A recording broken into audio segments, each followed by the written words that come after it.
Hey, so now it's time to put everything to practice. I finally got my T6i back, which allows me to record for intervals longer than 30 minutes.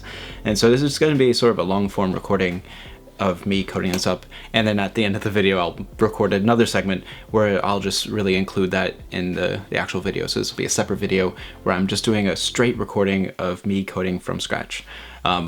We are assuming that we do have things like the run cut of 4 method already available to us, and I can provide that code to you in the link, and of course I'll give you the rest of the code as well through Bitbucket.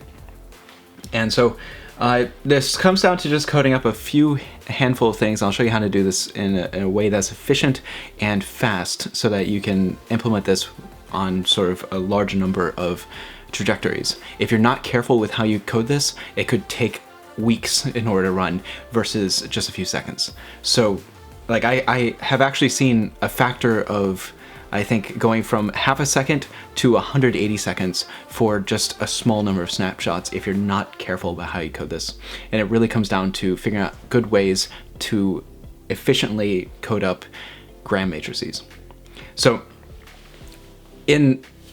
right here I have the paper that we just submitted to the ACC, and so this is going to the ACC 2021 proceedings, and it was also published in the Letters of the Control System Society, and this is work I did with Zhu Lee, who is my who was my visiting scholar. Sorry, I'm still waking up.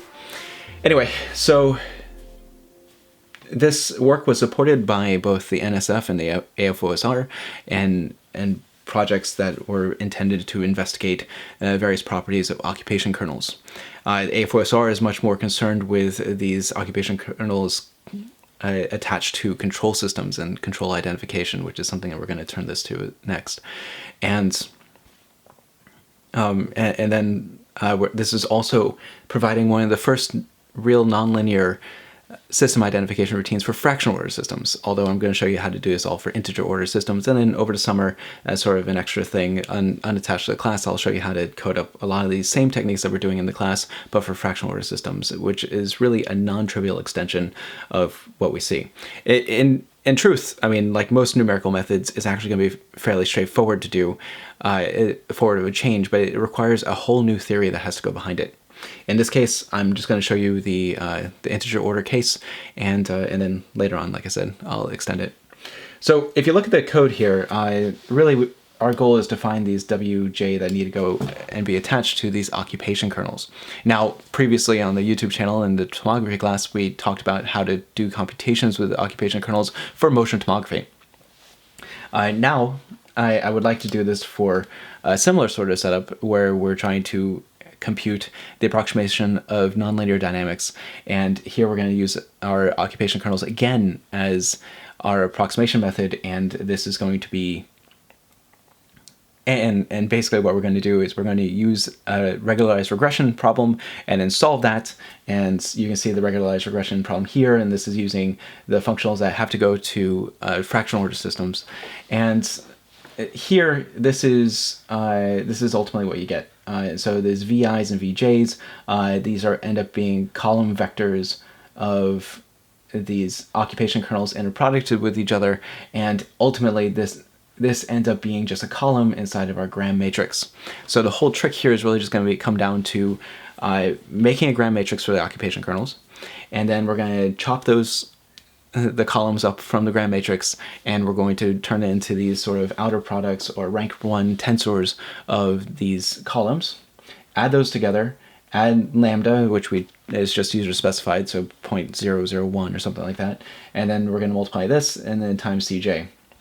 CJ is the column vector of the differences between the endpoints of the trajectory, and in this case they are going to be and in this case, we're doing this by dimension by dimension. And so this is actually going to end up being a multi-dimensional sort of approximation problem where you approximate each dimension one at a time. Now, you could do this all at the same time using a vector-valued reproduce of kernel Hilbert space, but I mean, if you do it this way, then it's really the same as using a diagonal vector-valued reproducing kernel. And, you know, I'm just trying to keep this as simple as possible for everybody. So with that said, I think we can go ahead and just start coding. So the first thing we're going to do is we're going to generate a whole bunch of trajectories for the Duffing oscillator, which is x double dot is equal to, I think, x minus x cubed. And so this is a one-dimensional system that is second order, and we're going to convert this to be a first order system. So we're going to have, you say z dot is equal to, we're basically going to take z is equal to x dot, and then that means that when we take z dot, we end up getting z2 and z1 minus z cubed. And so this is the Duffing oscillator, and then we're going to select, maybe 2 or 3 different initial starting points, and then we're going to make a whole bunch of trajectories for that, and then we're going to try to use the occupation kernels stemming from those initial points, and we're going to try to reconstruct as much as we can an approximation for the Duffing oscillator, and we'll see how that ends up working. This might take more than just the 30 minutes I anticipated it taking, but yeah, and so if you're here at the long haul, this is a hidden video, and so yeah, you can leave anytime. But if you want to see how to code with these new occupation kernels, which are sort of new in the field, this is the place to go. I'll release a video sometime in the summer to the general public, but for now, we'll keep it hidden, and it'll be linked from the first video anyway. Okay, so let's go ahead and get started.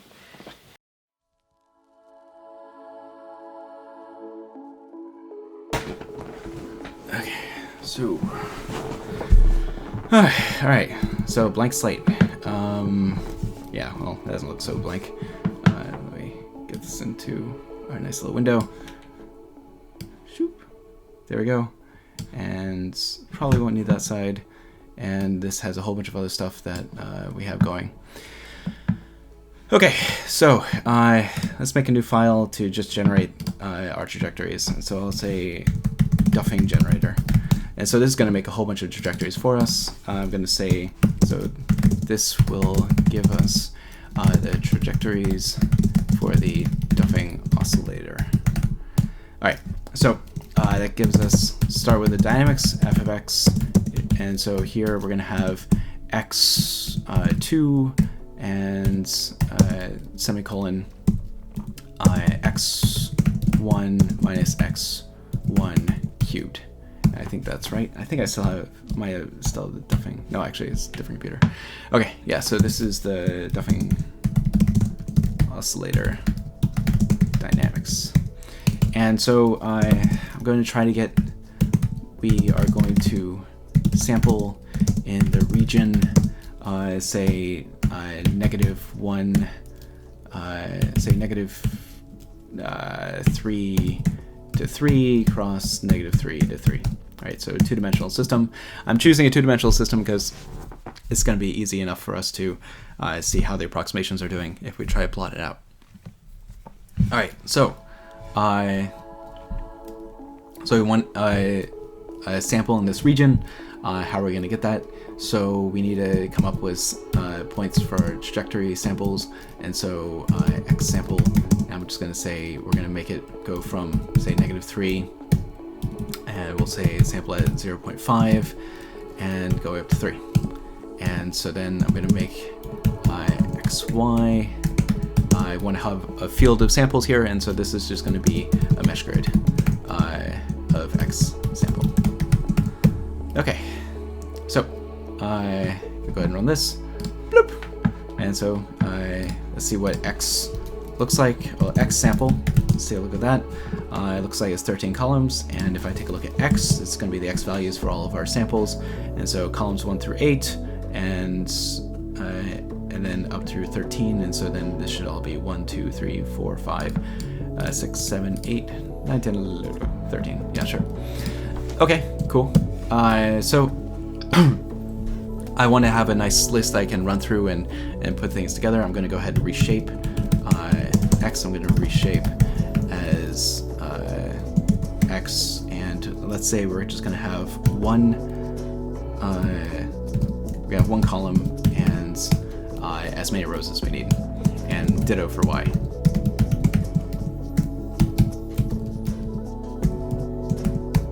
And so then our x, so So then our XY samples is going to be these two columns thrown together.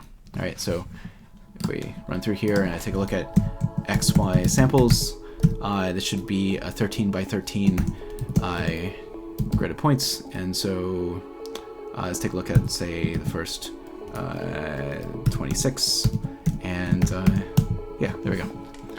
So there you go. So it starts at -3, x stays -3 while y runs through everything, and then we switch to -2.5, and then we run through everything, and then it would go to -2 and run through everything on y, etc. So that's how it's organized, sort of a dictionary order with respect to x being the largest letter. Okay, so that gives us our samples. I actually would prefer to have this as columns for each of my trajectories, so just for consistency, I'm just going to write that. So now transpose the whole thing. Okay, so now it's time to start generating trajectories. And so trajectory holder.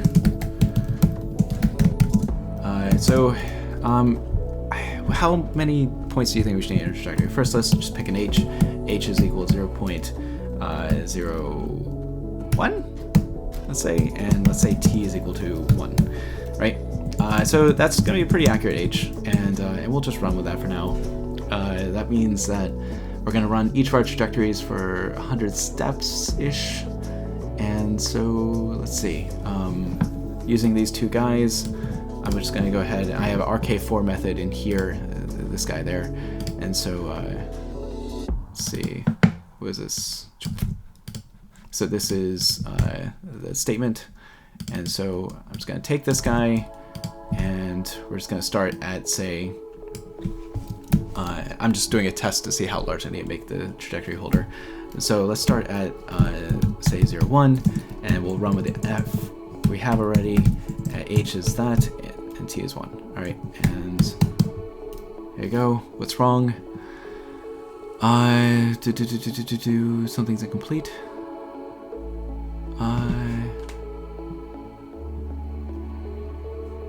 Duffing generator. I wasn't trying to run duffing generator. Okay, let's see. Let's try this again.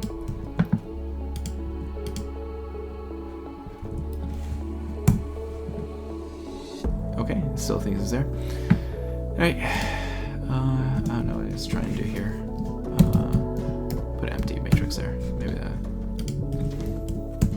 Okay, cool. So it looks like it's going to be about 200, 2 by 200, right, for each one of our trajectories. So then we need to figure out how many trajectories we need. Well, this is going to be a size of XY samples and 2. So remember, we transposed it, so each column represents one of our initial points, and then the second entry is going to be how many time steps, how many samples we have. Okay, so now we see that we need, for this, we're going to need 2 dimensions, and I'm going to make this 199. So the idea is that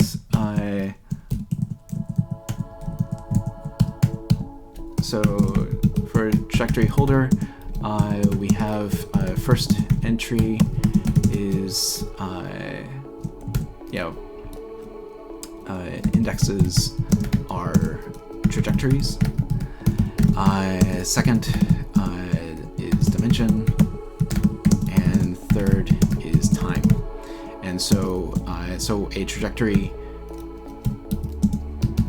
So then first trajectory is given as we would use squeeze on trajectory holder of, say, 1, this, and that'll give us a 2-dimensional matrix of basically what we have here. So what we're going to do is we're going to fill it up. So for I equals 1 to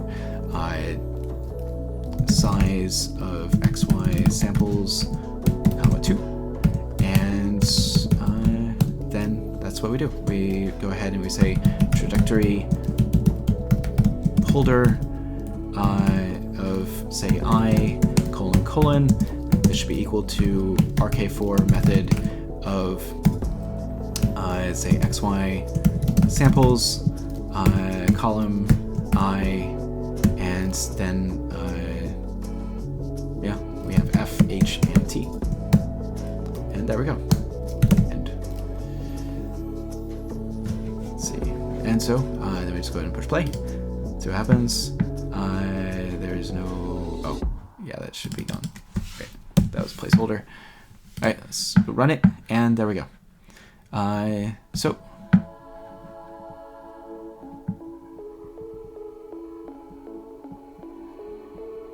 Confuses me that it's going up to 199. Should be up to like 100. So I mean like t divided by h is 100. So why is it doing this twice? That's not right.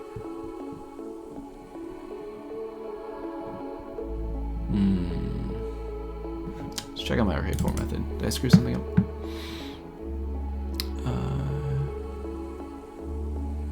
Putting something in twice. Oh, my cat's going off. Sorry about that.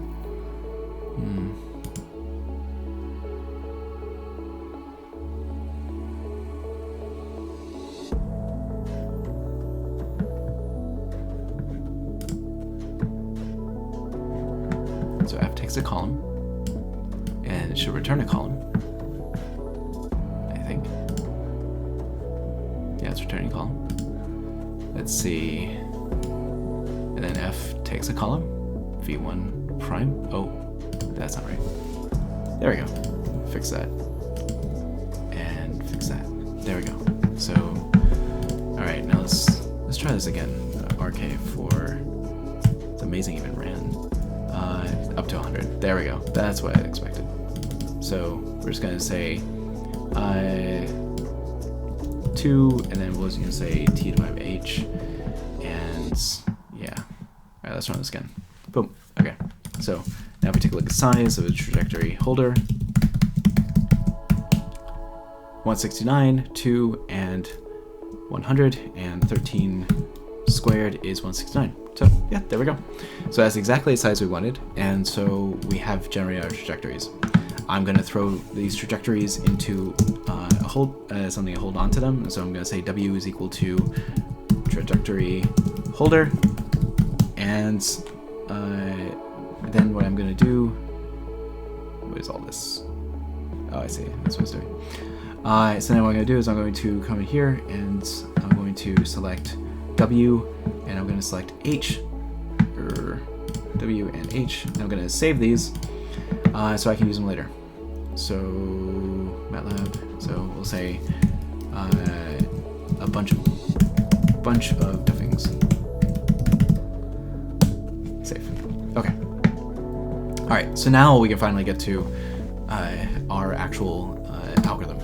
So what we need to do is we need to make a gram matrix, and we need to select a kernel. I might actually use this function.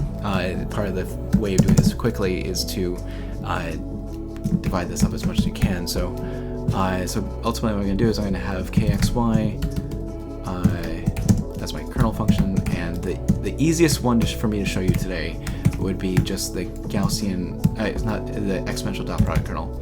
I can do all these tricks with the Gaussian kernel. It's just a lot more messy. So this is going to be super easy to do. I can do this in like 5 minutes, and so without much thinking for what I need to do. Obviously, writing the kernel function as this is going to be simple, but actually making the gram matrices quickly is a whole other deal. And so for the dot product kernels, they're super easy to do really fast. And so that's what I'm going to show you today. All right, so making a gram matrix. Right. So what we need to do is we need to load our data. So we're going to load a bunch of duffing. So, all right, so I'm loading a bunch of duffings, and that's going to give me, it gives H and W. Where W is the collection of trajectories. Now, W is sort of a favorite variable of mine, so I always use that. So if it ends up being confusing with the weights, yeah, I'm sorry. I don't remember how I fell into that habit, but now all my code starts with W as my collection of trajectories. I'm afraid if I change it, I'm gonna like screw up all my code everywhere else. So I just try to stay consistent. And I always, whenever I use weights, I always write weights as the variable itself. Okay, so now let's go ahead and start working on the gram matrix. So the gram matrix. This needs to be a this is a 2D matrix that is of size, number of trajectories by number of trajectories. Right, so let's go ahead and make some variables that we can refer to. So we'll say this is total trajectories, and so this is going to be size of w comma 1. Dimension is size of w comma 2, and we're going to have another one. Total snapshots is size w3. Now here I'm making the assumption that all my trajectories have the same number of snapshots. You can do this with varying sizes of snapshots. It just takes a little bit more work. And so just to save myself a little bit of headache, I'm just going to keep everybody as having the same number of snapshots, and then we won't worry about this too much.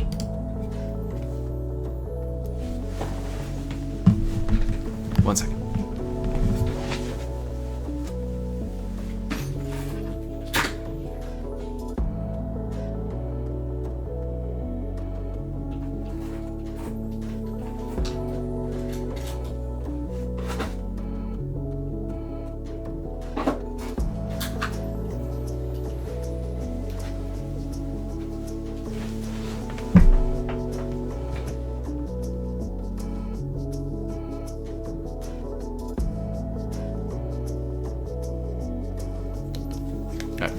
Sorry, I got a phone call.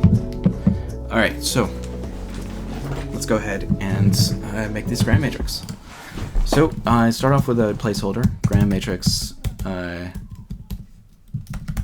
is equal to zeros, and this is going to be total trajectories. I could put total trajectories, comma total trajectories, but if you just put one number in there, it automatically gives you a square matrix. All right, so for I is equal to 1 to total trajectories. I probably should insulate this guy.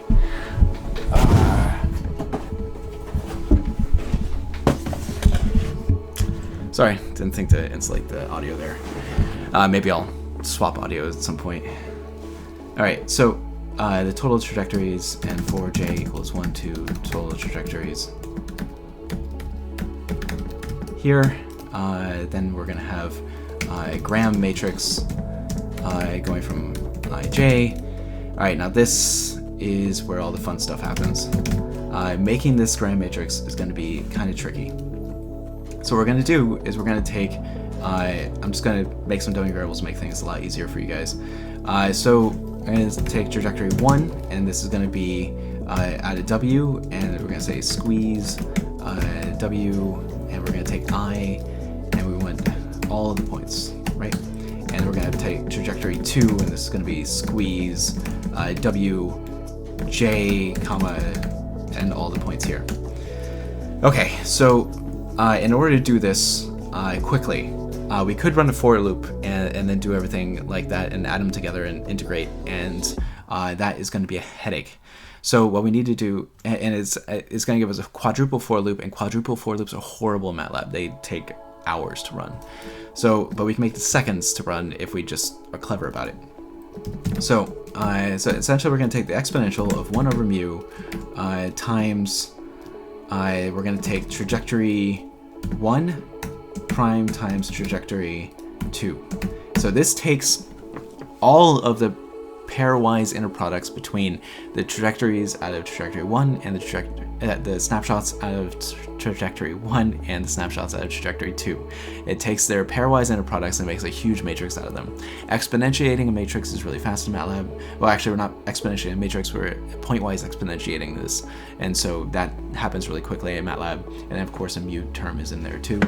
And then ultimately, we're going to want to multiply by a Simpson's rule matrix.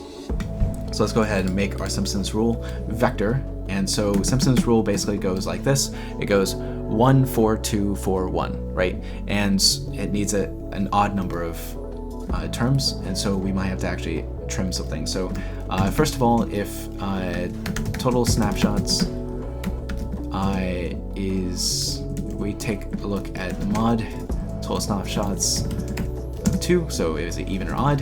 And so if this is not odd, then what we're going to do is we're going to take W, and we're going to say that W is equal to the same thing, except we will we'll just trim off the last term. And then I'm going to go ahead and take total snapshots is equal to total snapshots minus 1. All right, and now let's make a Simpson's rule vector. And so Simpson's rule vector is basically going to be, let's see, it's going to be 1, 3 plus -1 to the 0 to total snapshots minus 3, 1. So you want this to be the same length as your snapshots. We're going to have 1 here and 1 here. That's going to trim off so we need to subtract this by at least 2, but we're starting at 0, so we subtract it by 3. And so this is going to start at 3 plus -1 to the 0, so that's going to be 3 plus 1, that's going to give us 4. Then the next one we're going to subtract from 3, 1, and that's going to give us 2, etc. All right, and this is a row vector. Let's make it a column vector just so we can keep consistent with our vectors throughout. And then what I'm going to do is I'm going to take this Simpson's rule vector, take its adjoint and multiply there, and then I'm going to multiply by Simpson's rule vector. Right, and so that's going to give us our summation, our integration, except that we need h squared divided by 9. And there we go. We need to select a mu. I didn't do that yet, so mu parameter. It should be something around the size of your data, or at least make sure your data doesn't get too big. And so since we have 3, we're going up to 3 by 3, that means that we can have x times y being 9. So we're going to have e to the 9. And so if you want to damp that down a bit, maybe we can select 4 here from mu. This will have to be adjusted later on just to see how we can do things. And then we're going to need another parameter, regularization parameter, and it's going to be lambda is equal to, say, 0.01. Okay, so that's our gram matrix. And the trick that I was talking about here is doing this. Do not evaluate this guy term by term. That will take years to finish. And that may or may not be an exaggeration. So now we need the outer products, or the outer sum, and this is going to be the same zeros and also by size of the gram matrix. So we wanted to have an agreement there. And so then this is 4i equals 1 to total trajectories.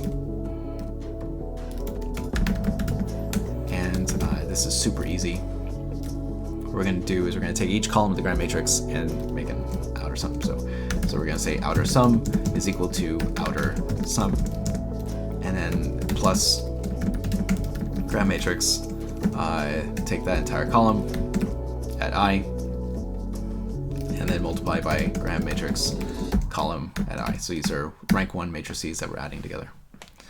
All right, easy enough. Now let's go ahead and get it running. So I guess we need the last thing is the those C vectors. And we're going to have a couple of them, and so we're going to have several different approximations that we get out of this. So, what are those C vectors again? All right, so there's the difference of our endpoints. So, differences of endpoints. And so I'll just call this eval matrix.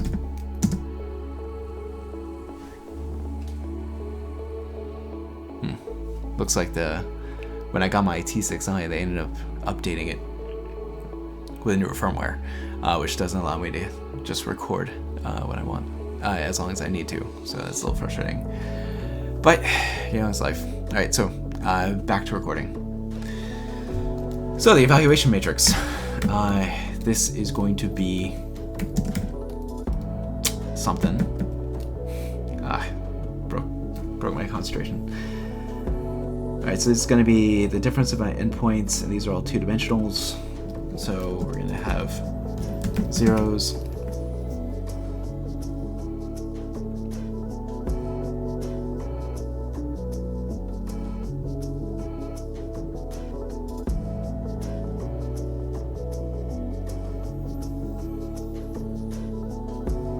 Alright, so it's going to have as many rows as we have trajectories. So total trajectories, and we're going to end up having, in addition to total trajectories, we're going to end up having the dimension. Right? I'm trying to keep everything as ambiguous as possible, or as general as possible, so if I throw in a different dimensional system, it can do this easily. Okay, so our evaluation matrix, so for I equals 1 to total trajectories, and let's see, we're going to have the value matrix, and we're going to have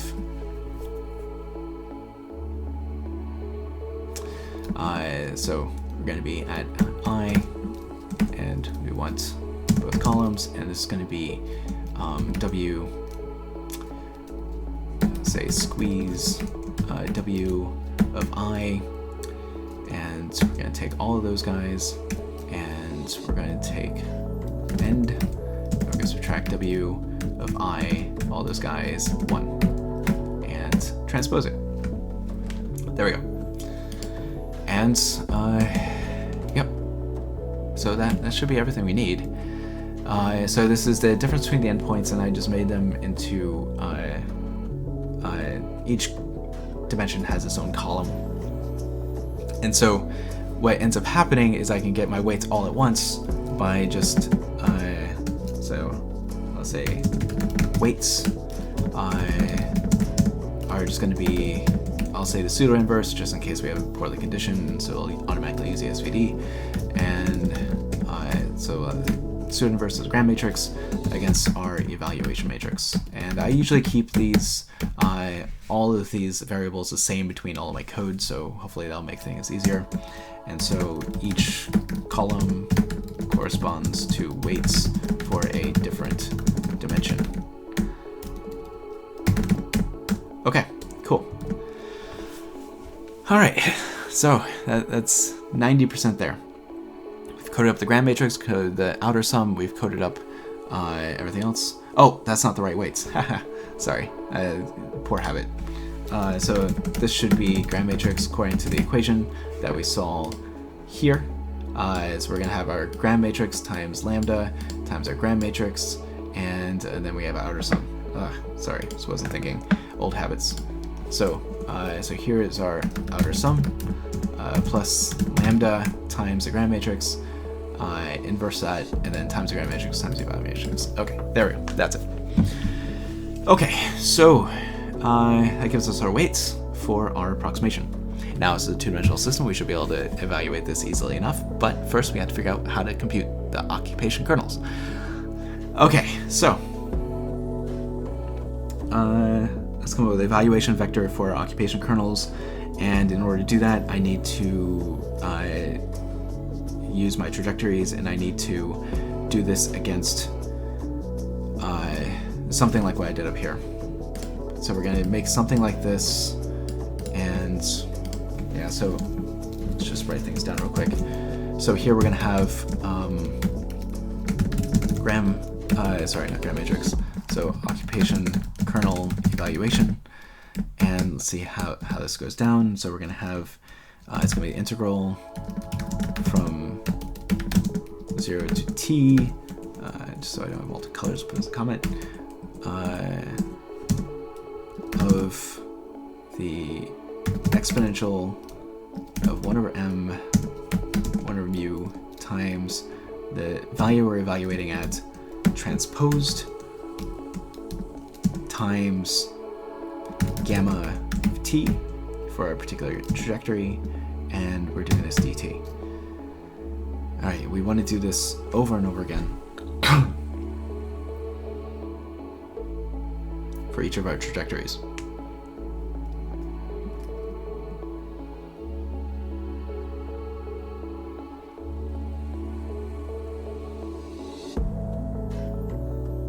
So to do this once, so kernel, say I, at x comma I, this is going to be, so we're going to have Simpson's rule vector times, it's going to be h over 3, so that's going to do our sum for us, times the exponential of 1 over mu of x prime times w squeeze w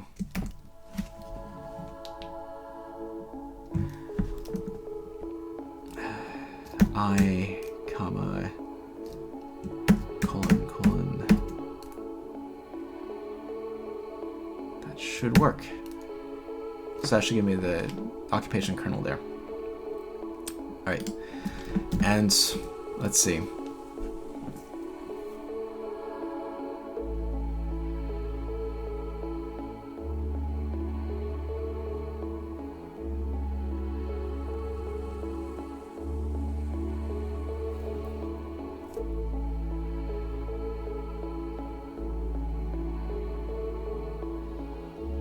Alright, so now I want to make this so I can say evaluate approximation, and so it's going to be something I build kind of piecemeal. Okay, so x, yeah, so okay, so it's going to be this. So I'm going to make a vector out of all these guys, but I'm just going to do this kind of weird. So 1. So I start off with the first one.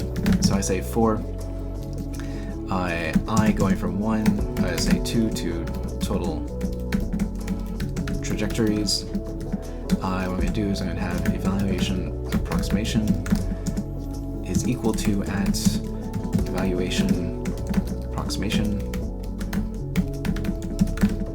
and this is going to be and then we append, put in x, and then append in occupation kernel at x comma I. Okay. There we go. All right, so that's going to give us a column vector of all of our occupation kernels evaluated at x. So, and then finally, I'm just going to have, say it's hold. And so now finally I'm going to have evaluate approximation, and this is going to be our x times our weights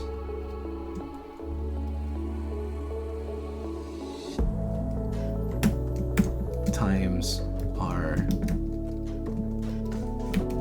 evaluate approximation hold. There we go. Okay, so this will end up giving us a three-dimensional vector, and let's see, so weights prime,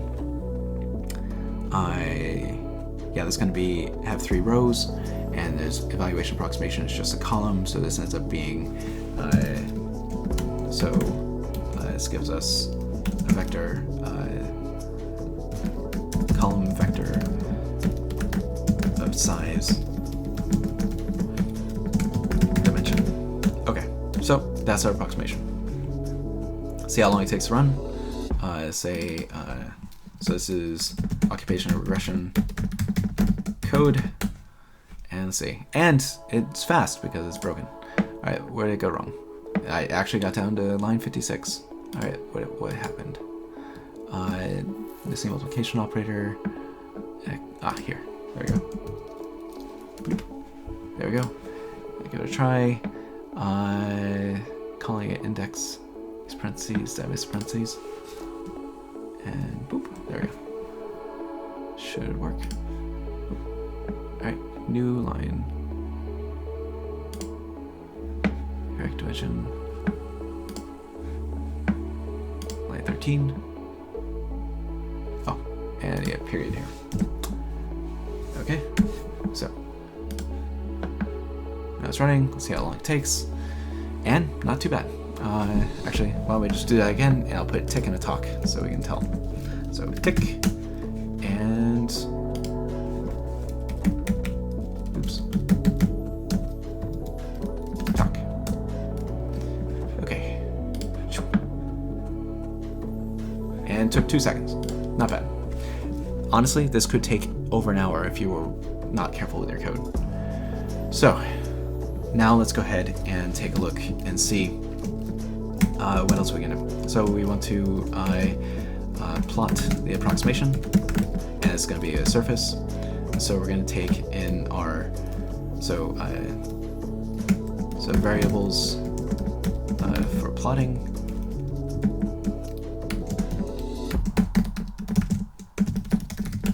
And so I'll just say x1 is equal to, say, -3 to 0.01 to 3, and y1, and then we're going to say x comma y is equal to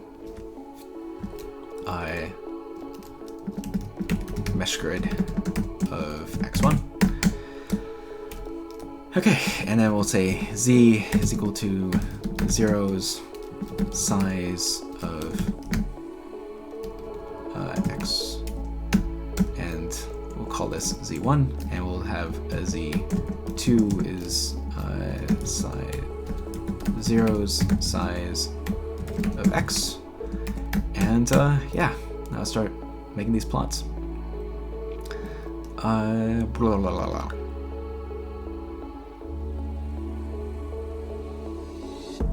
Okay, so for I going from say 1 up to size of x1, and for j going from 1 to size of x1. Now let's evaluate this grid. And so let's see if this works. z1 of I comma j comma z semicolon z2 of I comma j, and this should be equal to evaluation of our approximation at say xij semicolon yij. All right, so I'm trying to make a surface plot here. And then I'll go ahead and say, I think it's surf, right? Say help surf. Blah, blah, blah, blah, blah. Yep, okay.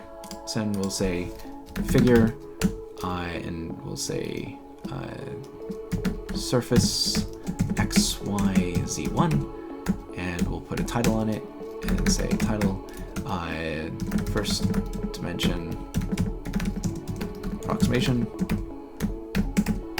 and we'll say ditto here, and we'll say second dimension approximation. Second dimension approximation. There we go. All right, so let's run the code. Oh my goodness, and it broke. Okay, am I not allowed to do this? Where did I screw up? 60, line 78. Yep, not allowed. Okay, no problem.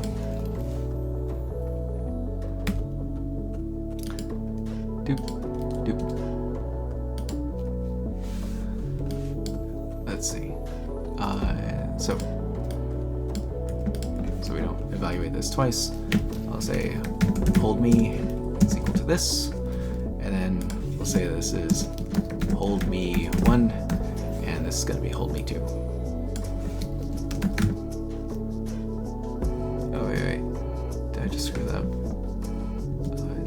Wait, maybe I didn't screw it up. Maybe it is okay.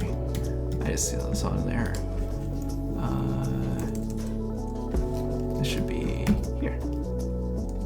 There we go. Let's see. Does it run? Must be celebrated by comment. Alright, and we'll just adjoint that. Boop! Hey, it worked. Cool. Oh no. Undefined operator star for inputs of type function handle. This should have had X. Okay. Alright.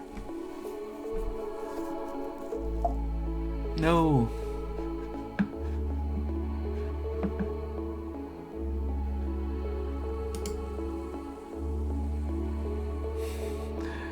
These are a lot. What was the error? Interact dimensions for multiplication. Let's see.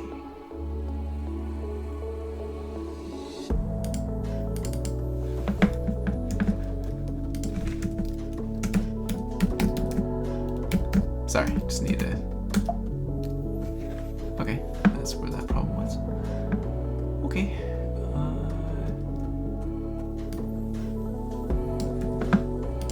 Let's say x is equal to 1, 2, and now let's see what we get there.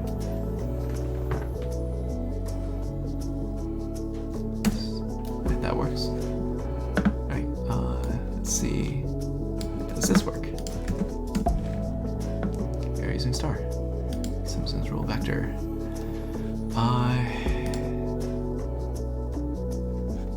Where's the size?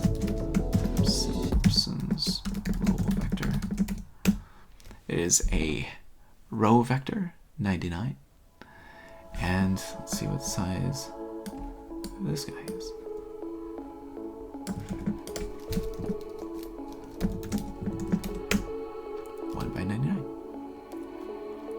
So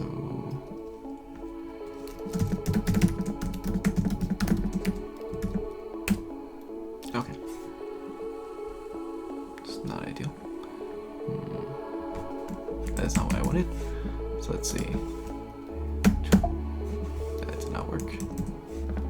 Should I put this? Nope, that didn't work either. Let's see, take this off here. Times Simpson's rule vector. There we go. Okay, wrong side. Dunk. Dunk, dunk. And there we go. Troubleshooting.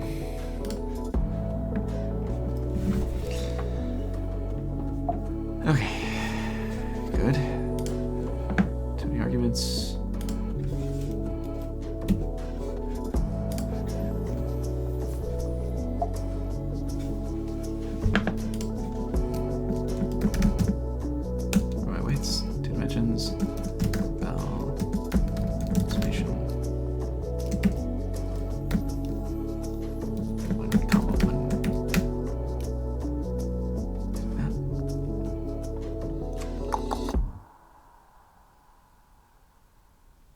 So that works.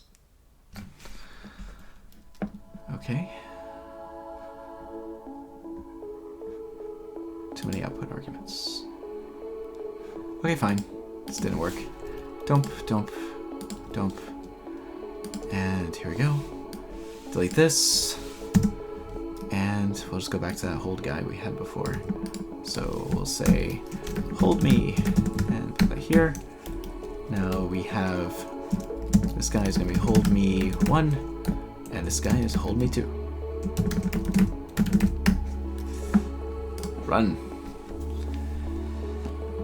Okay. Hey, ran for 3 seconds. Ran in 3 seconds. And that is not. No, I'm not happy with that. What's going on here, guys? Okay, so I figured out what I did wrong there. So first of all, down here I put size of x1 instead of length, and so it just took the first size, which is just 1. And so I just changed length because it's a single vector, and so its length is how many steps we need to evaluate.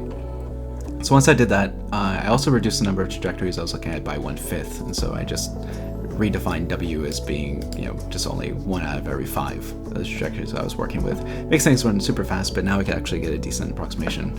Mu I adjusted to be 5, and then lambda I just keeping here. And then you can see we end up getting something that's more or less what we expect. So we know that first dimension is actually just being x1, right? So it should be constant with respect to x2 and linear in terms of x1, and that's exactly what we're seeing here, which is really nice. The other one was a cubic in terms of x1, and so we see that kind of coming out here. We have this sort of cubic equation being defined here, and so so for each fixed x1, we end up having some sort of looks like some sort of like cubic here, and then otherwise it just changes with x. And so we can go ahead and come up with an evaluation of our approximation here. And so what I'm going to do is I'm going to take this and we'll make an error out of it. So error 1, error this. I will say first approximation error, and we'll say second dimension error, and and then we can just go ahead and take a look. And so we know that so we actually already have f embedded in here, so I'm just going to use that. So it's going to be xij, comma semicolon yij, and so since we still have f loaded up as our Duffing oscillator, we'll do this, and we'll just take the absolute value of this, and so then we can see sort of the absolute value of our errors. And so error z1 goes here and here, and error z2 goes here and goes here. All right, and so now let's go ahead and push play, and bump up, and yeah, the errors aren't great. So these are approximations again. And so our first dimension, the error is actually not bad. It is 0.2, sort of at worst, maybe 0.3. And we see that you see these traces here are actually the trajectories corresponding to our Duffing oscillator. And so, so you can see where these errors are coming from. And as far as the second dimension, it's actually mostly pretty good on the inside here. When we get down to the boundaries, we end up having something pretty bad, but on the whole, it's not terrible. Then again, all these can be adjusted with the parameters.